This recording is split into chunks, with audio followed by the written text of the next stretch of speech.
Dam ನಲ್ಲಿ ಇನ್ನೂ 2 ತಿಂಗಳವರೆಗೆ ನೀರು ಅಷ್ಟು ಇದೆ. ನಮಗೆ ನದಿ ಪಾತ್ರ ಇರ್ಬೋದು, ಬೆಳಗಾವಿ ಇರ್ಬೋದು, ಅದಕ್ಕೆ ರಿಲೇಟೆಡ್ ಇನ್ನು ಘಟಪ್ರಭ ತರ್ತೀವಿ, ಅಲ್ಲೇನು ಬರ್ತಿಲ್ಲ. ಇನ್ನು 2 months ವರೆಗೆ, ಜುಲೈ ಎಂಡ್ ವರೆಗೆ ನೀರು ಸಪ್ಲೈ ಮಾಡ್ಲಿಕ್ಕೆ ನಮ್ಮ ಕಡೆ ನೀರಿದೆ. ಅದನ್ನ ಯಾವಾಗಲೂ ನಾವು ಅಷ್ಟು ಇಟ್ಟೇ ಇಡ್ತೀವಿ. ಹೀಗಾಗಿ ನೀವು 15 ಕಮ್ಮಿ ಆಗೋದು ಇದೇನೋ ಮಳೆಗಾಲದಾಗಿದ್ದಾಗ ಸೇಮ್ ಪ್ರೊಸೆಸ್. ಅದಕ್ಕೆ ಈ ಬೇಸಿಗೆ ಅಂತಿಲ್ಲ, ಮಳೆಗಾಲದಾಗಿದ್ದಾಗ ಕೂಡ ಅದು ಕೆಪಾಸಿಟಿ ಸಾಲದ್ರಿಂದ ಅದು 15-20% ಮಾಡುವಂತ ಪದ್ಧತಿ ಇದೆ ಬೆಳಗಾವಿಯಲ್ಲಿ. ಇವತ್ತು ಮುಂದುವರಿಸ್ತಾರೆ ಅಷ್ಟೇ. ಅವಶ್ಯಕತೆ ಟ್ಯಾಂಕರ್ ಮಾಡ್ತಾರೆ, ಟ್ಯಾಂಕರ್ಗೆ ಅವಕಾಶ ಇದೆ. ಬೋರ್ವೆಲ್ಸ್ ಇದೆ, ಬೆಳಗಾವಿ ಸಿಟಿಯಲ್ಲಿ ಸುಮಾರು ಬೋರ್ವೆಲ್ ಇದೆ. ಅವನ್ನೆಲ್ಲ ರೀಚಾರ್ಜ್ ಮಾಡಿದ್ದಾರೆ. ಅಲ್ಲೆಲ್ಲೇ ಟ್ಯಾಂಕ್ ಮಾಡಿದವು ನಾವು ಹಿಂದಿನ ಅವಧಿಯೊಳಗೆ, ಹಿಂದಿನ ಎಲ್ಲ ಅವಧಿಗಳಲ್ಲಿ ಟ್ಯಾಂಕ್ ಇದ್ದಾರೆ. ಅಲ್ಲೆಲ್ಲಿ ವಿದಿನ್ 100 ಮೀಟರ್ನಲ್ಲಿ ಸಪ್ಲೈ ಮಾಡಲಿಕ್ಕೆ ಮಹಾನಗರ ಪಾಲಿಕೆ ಅವಕಾಶ ಕಲ್ಪಿಸಿದೆ. ಹಿಡಕಲ್ಲು ಖಾಲಿ ಆಗ್ತಾ ಬಂದಿದೆ, ರಕ್ಕಸ್ಕೊಪ್ಪದಲ್ಲಿ ನೀರಿಲ್ಲ. ಇಲ್ಲ ಅದೇ ಹೇಳಿಲ್ಲ, ಹಿಡಕಲ್ ಡ್ಯಾಮ್ ನಲ್ಲಿ ಇನ್ನೂ 2 ತಿಂಗಳವರೆಗೆ ಇಟ್ಕೊಂಡಿದ್ವಿ ನಾವು. 2 months ಆಗುವವರೆಗೆ ನೀರು ನಮ್ಮ ಕಡೆ ಇದೆ ಅಂತ ಆತಂಕ ಪಡುವಂತದ್ದು ಅವಶ್ಯಕತೆ ಇಲ್ಲ. 2 months ಆದ್ಮೇಲೆ ನೋಡೋಣ. ಈಗ ಅಲ್ಲಿವರೆಗೆ ಜುಲೈ ಎಂಡ್ ವರೆಗೆ ನೀರಿದೆ. 24 ತಾಸು ಪ್ರೊಜೆಕ್ಟ್ ಇತ್ತು ಸರ್, ನೀರ್ ಬಿಡೋದು. ಈಗ 1 ದಿವಸಕ್ಕೆ ಬರೀ 1 ತಾಸು ಬಿಡೋಷ್ಟು ನಡೆದಿದೆ. ಕಂಪ್ಲೀಟ್ ಆಗಿಲ್ಲ. 24 hours ಇನ್ನೂ ಕೆಲಸ ನಡೀತಾನೆ ಇದೆ. ಹಂಗೆ ಅದು ಎಲ್ಲಿ ಇದ್ದಲ್ಲಿ ಸಹಿತ ಕಂಟಿನ್ಯೂಸ್ ಇಲ್ಲ, ಬರೀ 1 ದಿವಸಕ್ಕೆ 1 ತಾಸು ಅಷ್ಟೇ ಬಿಡೋದು.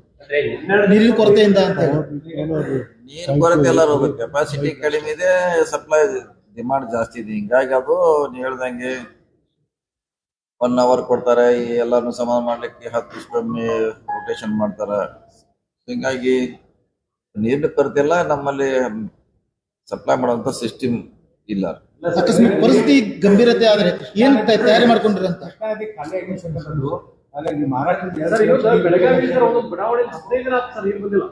ಹದಿನೈದು ದಿನಕ್ಕೊಂದು ನೀರ್ ಬರ್ತಾ ಇಲ್ಲ ಸರ್. ಆಮೇಲೆ ನೀರಿನ ಟ್ಯಾಂಕರ್ಗೆ ನಾವೇ ಚೆಕ್ ಮಾಡಿದರೆ 1500 ಇಂದ 2000 ರೂಪಾಯಿ ಒಂದು ನೀರಿನ ಟ್ಯಾಂಕರ್ ಡಿಮ್ಯಾಂಡ್ ಮಾಡ್ತಾ ಇದ್ದಾರೆ ಸರ್. 2500 ಲೀಟರ್ ಈ ಹಿನ್ನೆಲೆ ತಾವೇನು ಸಿದ್ಧತೆ ಟ್ಯಾಂಕರ್ ಪ್ರೈಸ್ ಕ್ಯಾಪಿಂಗ್ ಆಗ್ಬೇಕು ಸರ್, ಒಂದು ಮ್ಯಾಕ್ಸಿಮಮ್ ಪ್ರೈಸ್. ಅದಕ್ಕಿಂತ ಯಾಕಂದ್ರೆ 15 ಮಿನಿಮಮ್ ಕೇಳ್ತಾ ಇದ್ದಾರೆ. ನೋಡೋಣ ಈಗ ನಾವ್ ಹೆಂಗು ಇದನ್ನು ಪಂಚಾಯತಿಯಲ್ಲಿ ನಾವು ಪ್ರತಿ ಪಂಚಾಯತಿಗೆ ಒಂದು ಟ್ಯಾಂಕರ್ ಮಾಡಿದ್ವಿ ಸ್ವಂತ. ಹಿಂಗಾಗಿ ಹಳ್ಳಿಯಲ್ಲಿ ಇದು ಸಮಸ್ಯೆ ಉದ್ಭವ ಆಗೋಲ್ಲ. ಅವ್ರು ಎಲ್ಲಿಂದ ನೀರು ತಂದು ಹಾಕ್ತಾರೆ, ಅಲ್ಲಿ ಬೋರ್ವೆಲ್ ಬಾವಿಯಿಂದ. ಯಾವ ಪದ್ಧತಿ ನಾವು ಸಿಟಿಗೆ ನಗರಸಭೆ ವ್ಯಾಪ್ತಿಯಲ್ಲಿ ಇದನ್ನ ಸೃಷ್ಟಿ ಮಾಡಿದ್ರೆ ಕಡಿಮೆ ಆಗುತ್ತೆ. ನೋಡೋಣ ಟ್ಯಾಂಕರು ಮಾಡ್ಲಿಕ್ಕೆ ಸಾಧ್ಯ ಇದೆಯಾ ಮಹಾನಗರ ಪಾಲಿಕೆಯಿಂದ. ಸೊ ಅದನ್ನ ಚರ್ಚೆ ಮಾಡ್ತೀವಿ. ಗ್ರಾಮೀಣಕ್ಕೆಲ್ಲ ನೀವು ಸ್ವಂತ ಮಾಡಿ ಪಂಚಾಯತಿಯಿಂದ ಮಾಡಿರ್ಲಿಲ್ಲ, ಅಲ್ಲ ಹೆಚ್ಚು ಕಮ್ಮಿ ಎಲ್ಲ ಪಂಚಾಯತಿಗೆ ಒಂದು ಟ್ಯಾಂಕರ್ ಇದೆ ನಮ್ದು. ಹಿಂಗಾಗಿ ಅಲ್ಲಿ ಸಡನ್ ಆಗಿ ಅದನ್ನ ಅದರಿಂದ ಸಪ್ಲೈ ಮಾಡ್ತಾರೆ. ಸರ್, ಈಗ ಟ್ಯಾಂಕರ್ ಪ್ರೈಸ್ ನಿಯಂತ್ರಣ ಮಾಡೋ ಸಲುವಾಗಿ ಏನಾದ್ರು ನೋಟಿಫಿಕೇಶನ್ ಇಶ್ಯೂ ಮಾಡಿಸ್ತೀರಿ ಸರ್? ಡಿ.ಸಿ ಅವ್ರ ಗಮನ ತರ್ತೀವಿ. ಅವ್ರಿಗೆ 38 ರೇಟ್ ನೋಡ್ಬೇಕು, ರೇಟ್ ಯಾವ ರೇಟ್ ಹಾಕ್ತಾರೆ. ಅಲ್ಲ, ಪ್ರೈವೇಟ್ ದವರು 1500 ತಗೋತಾ ಇದ್ದಾರೆ ಸರ್. L&T ಟ್ಯಾಂಕರ್ಸ್ ಸಫಿಶಿಯಂಟ್ ಇಲ್ಲ, ಸಿಟಿ ರಿಕ್ವೈರ್ಮೆಂಟ್ ಫುಲ್ಫಿಲ್ ಆಗ್ತಾ ಇಲ್ಲ. ಕಡಿಮೆ ಇದೆ, ಇನ್ನು ಜಾಸ್ತಿ ಆಗ್ಬೇಕು. ಸೊ ಇನ್ನೊಂದ್ಸಾರಿ ನಮ್ಮ ಬೋರ್ವೆಲ್ ಇದೆ ಸುಮಾರು 1000 ಮೇಲೆ ಇರ್ಬೋದು ಬೋರ್ವೆಲ್ ನಮ್ದು. ಕಡಿಮೆ ಅಂದ್ರು ನೋಡೋಣ ಹೇಳುತ್ತೆ ಅಂದ್ರೆ ನೀರ್ ಕಡಿಮೆ ಶಾರ್ಟೇಜ್ ಇದ್ರೆ ಆಗಿರ್ಬೋದು. ಸುಮಾರಾಗಿದೆ. ಮತ್ತೆ ಅಲ್ಲಿ ಟ್ಯಾಂಕರ್ ಇದೆ, ಅದಕ್ಕೂ ಚಾವಿ ಕೂಡ ಇದೆ ಇಡೀ ಎಂಟೈರ್ ಸಿಟಿಯಲ್ಲಿ. ಅದಕ್ಕೆ ಏನ್ ಮಾಡ್ಲಿಕ್ಕಲ್ಲ, ನೀವು ಮತ್ತೆ ಮಳೆ ಆದ್ರೆ ಅದು ರೀಚಾರ್ಜ್ ಆಗೋದು.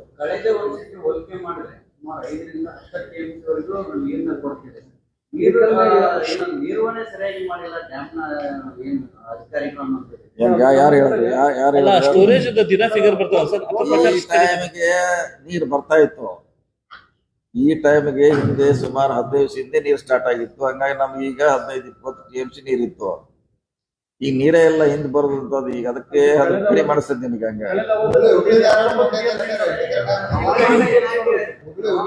ನಮಗೂ ನೀರು ಬರೋದು ಕಳೆದ ಸಾರಿ ಈಗ ಹಿಂದೆನೆ ಸ್ಟಾರ್ಟ್ ಆಗಿದೆ. ಈಗ ಕಂಪೇರ್ ಮಾಡಿದ್ರೆ ಈಗ ಇನ್ನು ಸ್ಟಾರ್ಟ್ ಆಗಿಲ್ಲ ಅಂತ ಅದು ನಿಮಗೆ ಹಂಗ ಡ್ರೈ ಅದನ್ನ ಸ್ಟಾಪ್ ಮಾಡಿಸ್ತಾರ ಅಂತ ಹೇಳಿ ನೋಡಿ. ಮಳೆ ಬರೋದಂತ ಯಾರಿಗೇನು ಮುಂಚೆ ಗೊತ್ತಿಲ್ಲ. ನಮ್ದು ಜೂನ್ 15 ಮಳೆ ವಾಡಿಕೆ ಅಂತ ಸ್ಟಾರ್ಟ್ ಚಲೋ ಆಗ್ತಿತ್ತು. ಈಗಂತ ಫುಲ್ ಪೀಕ್ ಈಗ ಮಳೆ. ಇಲ್ಲ ಆದ್ರಿಂದ ಏನ ಅದೇನ ಸ್ಮಾಲ್ ಕ್ವಾಂಟಿಟಿ ಮಜ್ಜಿಗೆ ಇದ್ದಂಗ ಅಷ್ಟೇ. ಅದು ಸುಮ್ಮನೆ ಅದೇನೇನಂದ್ರೆ ಆದ್ರೂ ಕಾನೂನಲ್ಲಿ ಡ್ಯಾಮ್ ನಲ್ಲಿ ಇಂಡಸ್ಟ್ರಿಗೆ ಅಷ್ಟು ಇಡಬೇಕಂತ ರೂಲ್ ಇದೆ. 2 TMC ಇದೆ. ಅದು 2 TMC ಹೋಯ್ತಾ ಇಲ್ಲ. ಅಲ್ಲಿ ಫ್ಯಾಕ್ಟ್ರಿ ಹೊಂಟಾವ ಫ್ಯಾಕ್ಟ್ರಿಗೆ ಅದು part of the job oriented. ಅದು ಫ್ಯಾಕ್ಟ್ರಿ ಅಂದ್ರೆ ನೀವು ಫ್ಯಾಕ್ಟ್ರಿ ಅಂತದಲ್ಲ. ಧಾರವಾಡದಲ್ಲಿ ಬೆಳಗಾವಿ ಜಿಲ್ಲೆಯವರು ನೌಕರಿ ಮಾಡ್ತಾರ ಫ್ಯಾಕ್ಟ್ರಿಯಲ್ಲಿ. ನಿಮ್ಮವ್ರೆ ನಿಮ್ಮ ಸಂಬಂಧಿಕರ ಮಾಡ್ತಾರ.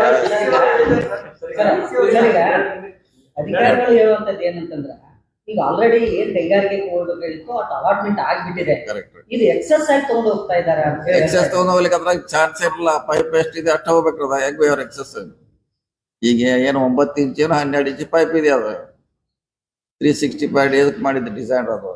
ಅವ್ರು ಬಾಳಾರ 2 TMCಯಲ್ಲಿ 25% ಏನೋ ನೀರು ಹೋಯ್ತಿರ್ಬೋದು.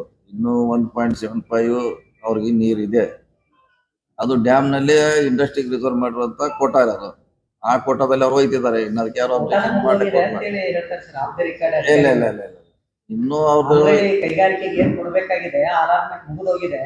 ಇದನ್ನ ಎಕ್ಸಸ್ ಆಗಿ ಒಂದಿಷ್ಟು ಏನೋ ಪ್ರಭಾವ ಬೀರಿಸಿ ವಿಶೇಷ ಎಕ್ಸಸ್ ಅಂತ ಪ್ರಶ್ನೆ ಬೇಕಿಲ್ಲ. ಅದು ಯಾಕಂದ್ರೆ ಅದು ಕೆಪಾಸಿಟಿ ಎಷ್ಟಿದೆ ಅಷ್ಟು ಹೋಗ್ಬೇಕದು. ಹೆಚ್ಚು ಹೋಗಲ್ಲ ಅದ್ರಾಗದು. ಕಾಲುವೆ ಇದೆ, ನದಿ ಇದೆ, ಹಳ್ಳ ಇದೆ ಅಂದ್ರೆ ಬಿಟ್ಟಿದಾರ ಅಂತ ಹೇಳಿ ಪೈಪ್ನಾಗ ಹೋಗ್ಬೇಕದು. ಅಧಿಕಾರಿಗಳು ಗ್ರೌಂಡ್ ಲೆವೆಲ್ ಹಿಡಿತಾ ಇಲ್ಲ. ಇದು ಎಲ್ಲ ಈಗ ಇವತ್ತಿಂದ ಸ್ಥಿತಿ ಎಲ್ಲ ನಾವು ಮಳೆಗಾಲ ಇಲ್ಲ. ಮಳೆಗಾಲ ಕೂಡ ನಾವು ದುಸ್ಕೆ ಕೊಡ್ತೀವಿ. ಅಲ್ಲಿ ಕೂಡ ನಮ್ ಕೆಪಾಸಿಟಿ ಕಡಿಮೆ ಇದೆ. ಪಂಪಿಂಗ್ ಆಗ್ಲಿ, ಫಿಲ್ಟ್ರೇಷನ್ ಆಗ್ಲಿ, ಹಿಂಗಾಗಿ ಅದು ಸಮಸ್ಯೆ ಇದೆ. ಇನ್ನು ಪರ್ಯಾಯವಾಗಿ ಅದಕ್ಕೆ ಮತ್ತೆ ಹೊಸದು ಆಗ್ಬೇಕು. ಅಟ್ಲೀಸ್ಟ್ ಮುಂದಿನ ಈಗ ಮಳೆ ಆಗದೇ ಇದ್ರೆ ಮುಂದಿನ ಕ್ರಮಗಳನ್ನು ತಗೊಳ್ಕೊಳ್ಳೋದಕ್ಕಾದ್ರೂ ಮಹಾನಗರ ಪಾಲಿಕೆಯವರು ಮಾಡಬೇಕಲ್ಲ. ಮಹಾನಗರ ಜವಾಬ್ದಾರಿ ಸರ್ ಅದನ್ನ. ಕಮಿಷನರ್ ಇಲ್ಲ, ಕಮಿಷನರ್ಗಿಂತನೂ ಅಲ್ಲಿ ಕಮಿಟಿ ಇದೆ. ಅವರು ಜವಾಬ್ದಾರಿಯಿಂದ ಕೆಲಸ ಮಾಡೋಲ್ಲ. ಏನ್ ಮಾಡ್ಬೇಕು? ಬಟ್ ಯಾವ ಕಟ್ಟಡಕ್ಕೂ ಹಾರ್ವೆಸ್ಟಿಂಗ್ ಇಲ್ಲ. ಮೊನ್ನೆ ಹೇಳಿದ್ರಲ್ಲ ನಿಮ್ಗೆ, ಅವ್ರು ಬಂದು ಯಾರ ಜೊತೆ ಚರ್ಚೆ ಮಾಡೋಲ್ಲ. ಮೊನ್ನೆ ಹೇಳಿದ್ರು ನಿಮ್ಗೆ ಇದು ನಮ್ಗೆ ಹಿಂಗು ಇನ್ನು 10 ವರ್ಷ ನಂತರ ಎಷ್ಟು ಕಡಿಮೆ ಆಗ್ತೈತೆ, ಇದಕ್ಕೇನು ಪ್ಲಾನ್ ಮಾಡಿ ಅಂತ ಹೇಳಿದ್ರೆ ಮಾಡ್ಬೋದು. ಅವ್ರೇನು ಹೇಳಲ್ಲ. ಕಸದ ಬಗ್ಗೆ ಏನು ಹೇಳಲ್ಲ, ನೀವು ನೀರಿನ ಬಗ್ಗೆ ಹೇಳಲ್ಲ, ಬೇರೆ ಯಾವ್ದೋ ಸಮಸ್ಯೆ ನಮ್ಮ ಜೊತೆ ಅವರು ಚರ್ಚೆ ಮಾಡೋಲ್ಲ. ಹಿಂಗಾದ್ರೆ ಬೆಳಗಾವಿ ನಗರದ ಜನರ ಪರಿಸ್ಥಿತಿ ಏನ್ ಸರ್? ಹೌದು, ಹೌದು, ಹೌದು. 15 ದಿನ ಮಳೆ ಆಗದೆ ಇದ್ರೆ ಬಹಳ ವಿಕೋಪ ಹೋಗ್ಬಿಡ್ತೈತೆ ಸರ್. ಅದ ಖಂಡಿತ. ಇನ್ನೊಂದು 15 ದಿವಸ ಆಗದೆ ಇದ್ರೆ ಎಲ್ಲ ಇಡೀ ದೇಶಕ್ಕಿಂತ ಆತಂಕ ಇದೆ ಬಗ್ಗೆ. ಮರುಬಿತ್ತನೆ ಮಾಡುವಂತ ಪರಿಸ್ಥಿತಿ ಬರ್ಬೋದು. ಬೀಜ ಗೊಬ್ಬರ ಅದು ಇನ್ನೊಂದು ವಾರಲ್ಲಿ ಮಳೆ ಆಗದೆ ಇದ್ರೆ ಆ ಸಮಸ್ಯೆ ಉದ್ಭವ ಆಗ್ಬೇಕು.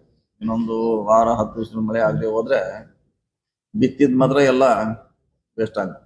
ಈಗ ಕೇಂದ್ರ ಸಚಿವರು ಹೇಳ್ತಾರೆ 40% ಈ ಬಾರಿ ಮಳೆ ಕೊಡ್ತಿದೆ. ಕೃಷ್ಣಾ ನದಿಗೆ 2 ಸೆಂಟಿಮೀಟರ್ ಬೆಳೆಬೇಕಾದ ಅವಶ್ಯಕತೆ ಜಿಲ್ಲಾಡಳಿತವಾಗಿ ಸರ್ಕಾರ ಮನೆ ಕೂಡ ಮಾಡಿದೆ. ಆ ನಿಟ್ಟಿನಲ್ಲಿ ಪ್ರಕ್ರಿಯೆ ಆಗಲಿಲ್ಲ ಅಂತ ಇಲ್ಲ.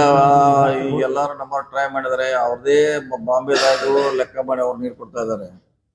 ಅವ್ರದ್ದು ಸಮಸ್ಯೆ ಇದೆ. ಅವ್ರು ನಮಗ್ ನೀರು ಬಿಡುವಂತ ಪರಿಸ್ಥಿತಿಯಲ್ಲಿ ಇಲ್ಲ. ಹಿಂದೆ ಇದ್ದಾಗ ಬಿಟ್ಟಿಲ್ಲ ಅವರು. ಮಳೆ ಆದ್ಮೇಲೆ ಅವ್ರ ಫುಲ್ ನೀರು ಸ್ಟೋರ್ ಇದ್ದಾಗ ಬಿಟ್ಟಿಲ್ಲ ಅವರು. ಈಗ ಅವ್ರದ್ದು ಆಲ್ಮೋಸ್ಟ್ ನಮ್ಮ ಪರಿಸ್ಥಿತಿ ಅವ್ರದ್ದು ಇದೆ. ಈಗ ಅವರಿಂದ ನಾವು ಏನ್ ನಿರೀಕ್ಷೆ ಮಾಡ್ಬೇಕಾಗಲ್ಲ.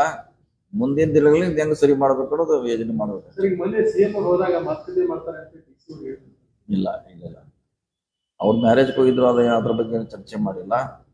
ಅದಕ್ಕಿಂತ ಮುಂಚೆ ನಮ್ಮ ಅಧಿಕಾರಿಗಳು, ಉನ್ನತ ಅಧಿಕಾರಿಗಳು ಮಾತಾಡಿದಾಗ ಅವ್ರು ಹೇಳಿದ್ರೆ ನಮ್ದೇ ಪರಿಸ್ಥಿತಿ ಸರಿ ಇಲ್ಲ, ಬಿಡ್ಲಿಕ್ಕೆ ಆಗೋಲ್ಲ ಅಂತ ಅವ್ರು ಹೇಳಿದ್ದಾರೆ. ಕೊಲ್ಲಾಪುರದಲ್ಲಿ ಒಂದು ನೀರಿನ ಏನೋ ಶಂಕುಸ್ಥಾಪನೆ ಮಾಡಿದ್ದಾರೆ. ದೂರಗಂಗಾ, ವೇದಗಂಗಾ ನೀರನ್ನು ಕೂಡ ಆ ಕಡೆ ಡೈವರ್ಟ್ ಮಾಡ್ತಾರೆ ಕೊಲ್ಲಾಪುರದಲ್ಲಿ. ಅದ್ರ ಬಗ್ಗೆ ನಮ್ಗೆ ಗೊತ್ತಿಲ್ಲ ಸರ್. ಸ್ಟೇಟ್ ಶೇರ್ದು ಕಾಳಮವಾಡಿ ಮತ್ತೆ ಚಿತ್ರದುರ್ಗದಿಂದ 2 ಕಡೆಯಿಂದ ಬರ್ಬೇಕಾಗಿದೆ. ಅದು ಅದ್ರ ಇಲ್ಲ. ಬಗ್ಗೆ ಏನ್ status ಇದೆ? ಅವಾಗ ಆಫರ್ ಇತ್ತು. ಅದು 30 ವರ್ಷದಿಂದ 2 ಗವರ್ಮೆಂಟ್ ಮ್ಯೂಚುವಲಿ ಅಗ್ರಿ ಆಗಿದ್ರು. ನೀವು ಅರ್ಧ ದುಡ್ಡು ಅದಕ್ಕೆ ಕೊಡಬೇಕು ಡ್ಯಾಮ್ಗೆ, ನಾವು ಅರ್ಧ ಕೊಡ್ತೀವಿ. ಆ ನೀರನ್ನು ನೀವು ಬೇಸಿಗೆಯಲ್ಲಿ ಯೂಸ್ ಮಾಡ್ಬೇಕಂತ ಇತ್ತು. ಈಗ ಅದಕ್ಕೆ ಅವರು ರೆಡಿ ಇಲ್ಲ. ಯಾಕಂದ್ರೆ ಅವಾಗೆಲ್ಲ ಎಕ್ಸಸ್ ವಾಟರ್ ಇತ್ತು 30 ವರ್ಷದಿಂದ. ಈಗ ಯಾರ ಕಡೆನೂ ಎಕ್ಸಸ್ ವಾಟರ್ ಪರಿಸ್ಥಿತಿ ಕೊಡುವಂತ ಪರಿಸ್ಥಿತಿ ಯಾರೂ ಇಲ್ಲ. ನಾವು ಇಲ್ಲ, ಕೆಳಗಿನವ್ರು ಕೊಡ್ಲಿಕ್ಕೆ ನಾವು ರೆಡಿ ಇಲ್ಲ, ನಮ್ಮ ಮೇಲೆ ಇದ್ದವ್ರು ನಮಗೆ ಕೊಡ್ಲಿಕ್ಕೆ ರೆಡಿ ಇಲ್ಲ. ಮಳೆ ಒಂದೇ ಪರಿಹಾರ, ಅದು ಬಿಟ್ಟರೆ ಏನು ಪರಿಹಾರ ಇಲ್ಲ. ಆಗದೆ ಇದ್ರೆ ಏನು ಮಾತ್ರ ನೀರಿದೆ ಅಂತ ಕೈಗಾರಿಕೆಗಳಿರ್ಬೋದು, ರೈತರಿಗೆ ಈ ಕುಡಿಯೋಕೆ ಮಾತ್ರ ಕುಡಿಯೋದು ಮಾತ್ರ ಫಸ್ಟ್ ಪ್ರಯಾರಿಟಿ. ಅದು ಮಾಡ್ತೀವಿ ಹೇಳಿಲ್ಲ. ಇನ್ನೂ 2 ತಿಂಗಳು ನಮ್ಮ ಕಡೆ ಕುಡಿಲಿಕ್ಕೆ ನೀರು ಇದ್ದೇ ಇದೆ.